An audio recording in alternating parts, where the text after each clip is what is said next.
Tuesday. Has been a while since I've written this thing, so I guess I should explain what happened after I got discharged. At the doorstep, Mom gave me 5 minutes to pack my stuff from my room, before having to kick me out, since they had legally disowned me. That's the warmest welcome I could have gotten at this point. Before I left, I checked Manny's room, and as I expected, it was regularly being cleaned up, while mine had already packed tons of dust. I still wonder what Manny had in his mind when unaliving himself that day. After that, I tried asking around town to find a place to live in, but I quickly realized my options were slim. I ended up having to stay at a homeless shelter. Then I decided to look for a job. Because of my criminal record, I had few options again. And since Rowley was, well, gone, I didn't have his help. Only one place in town accepted me at the end of the day. Welcome to Walmart. How may I help you? Things were finally starting to go smoothly for once. All I have to do now is relax and get used to this new routine.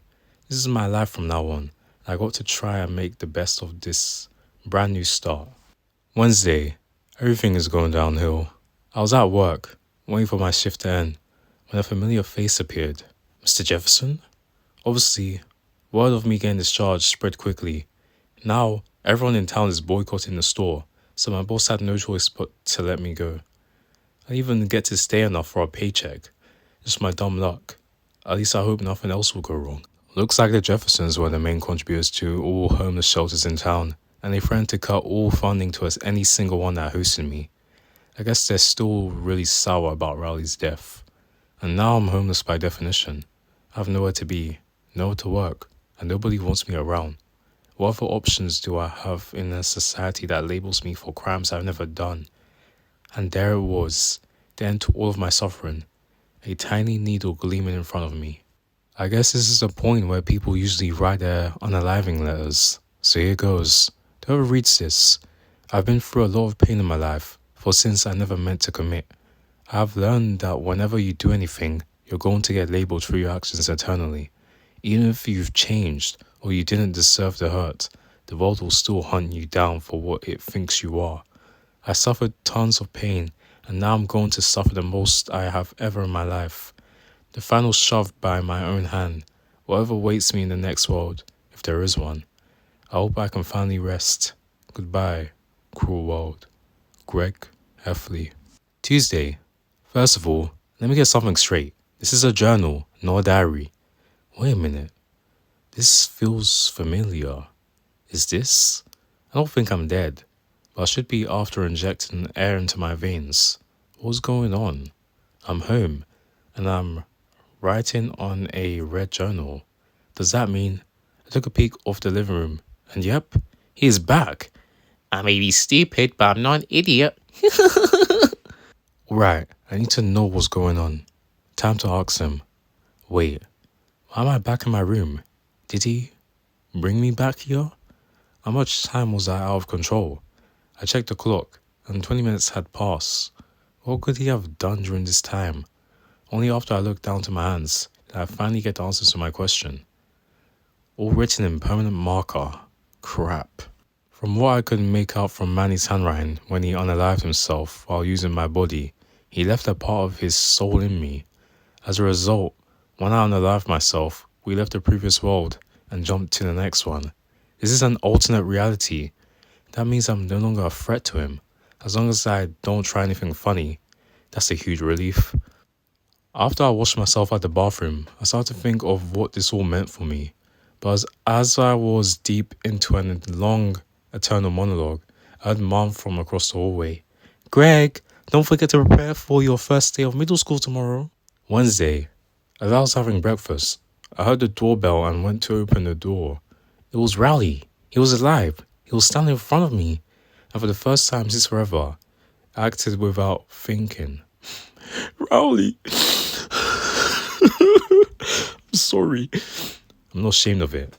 I'm just glad I could see him again after everything I've been through. I don't care what anyone will say. I feel proud about it. I'm happy. After class, we went back home to play to some Twisted Wizard. Suddenly we heard a loud siren. Huh? We ran down to the living room and to ask what was going on, and that's when we learned about the bad news. A nuke is about to hit Plainview. We need to leave now. crap. We packed as much as we could within 5 minutes and quickly entered the car.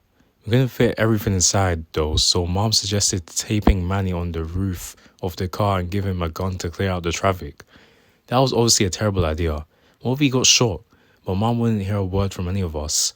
While I was panicking, Manny winked at me, and a few moments later, Freddie showed up. Perfect. With Freddie shooting everything in front of him, we were heading safely outside of Plainview and towards the bunker.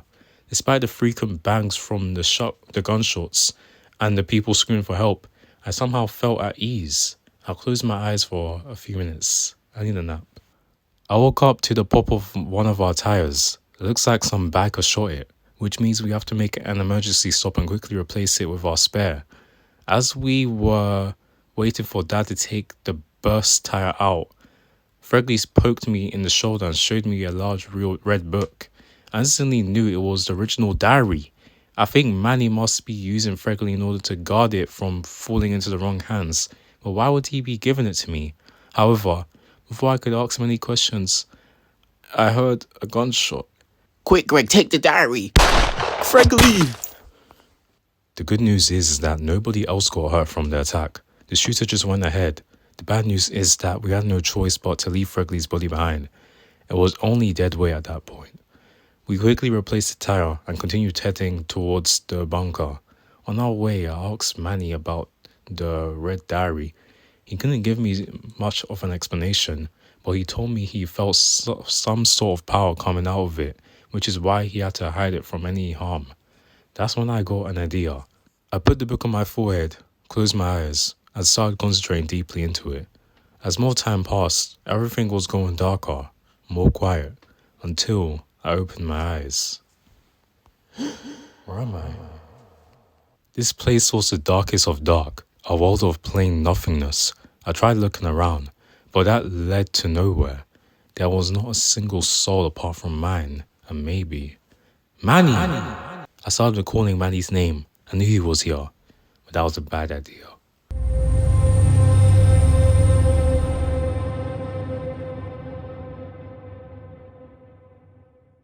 The angry look in his eyes and that familiar glow, the Manny inside of me must still be mad. I had no choice but to run. Manny started chasing me, and there was nothing I could do. It was like living in a nightmare. As I kept going, I started seeing a light. When I approached it, I saw some familiar handwriting. My handwriting. There was a large pencil writing. I had to run onto it. As I kept climbing the pencil, it became smaller, or rather, I became bigger. When the pencil couldn't handle my weight anymore, I fell to the floor. There was a strange-looking man underneath me. I got off him and lent him a hand. He then introduced himself to me. Hi, Greg. My name is Jeff Kinney. Nice to meet you. So apparently I'm a fictional character Jeff created, and I'm famous, too. He showed me a full collection of his books, which I skimmed through. Every part of my life so far had been a complete lie, just a part of his imagination. However, something felt way off. Nowhere in his books had he written about him. I had no choice but to ask him this question.